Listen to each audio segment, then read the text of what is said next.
বিসমিল্লাহির রহমানির রহিম।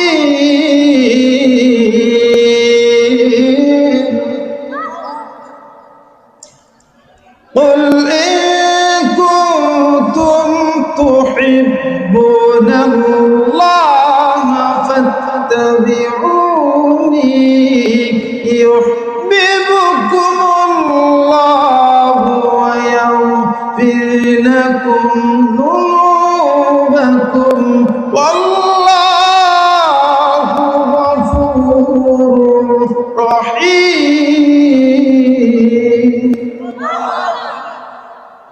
আল্লাহ তাআলা পবিত্র কোরআনে কারীমে ইরশাদ করলেন, বলতেছেন, হাবিব ও আমার দোস্ত, আমার বন্ধু, আপনি বলে দেন, জানিয়ে দেন, কুল ইন কুনতুম তুহিব্বুনাল্লাহ, তোমরা যদি আল্লাহর ভালোবাসা পেতে চাও, ফাত্তাবিউনি, তাহলে আমার অনুসরণ করো।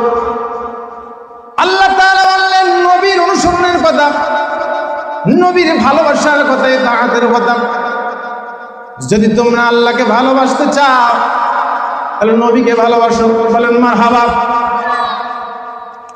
ইউহিব্বুকুমুল্লাহ, আল্লাহ তাহলে তোমাদেরকে ভালোবাসবেন। ওয়া ইয়াগফির লাকুম যুনুবাকুম, তোমাদের গুনাহসমূহ মাফ করে দেবেন। ওয়াল্লাহু গফুরুর রহিম, আর আল্লাহ হচ্ছেন পরম করুণাময়, ক্ষমাশীল। চিল্লাবেন আল্লাহু আকবার। সম্মানিত ভাইয়েরা আমার, আল্লাহ কোরআনে নবীকে ভালোবাসতে বলেছেন, কথা বলেন ঠিক কিনা? নবীর ভালোবাসার নাম হলো ঈমান। নবীর ভালোবাসা যদি হৃদয়ের মধ্যে থাকে তাহলে আল্লাহ বলতেছেন তার হৃদয়ে আল্লাহর ভালোবাসা আছে। বলেন আল্লাহু আকবার।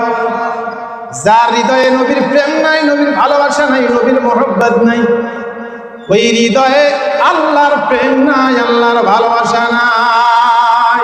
কথা বলেন ঠিক কিনা?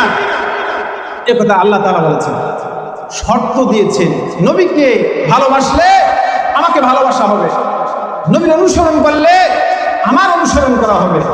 এ কথা বলেছেন কে? সম্মানিত বাবাজিরা আমার, তাই তো সাহাবীরা নবীকে ভালোবেসেছে জীবন উৎসর্গ করে।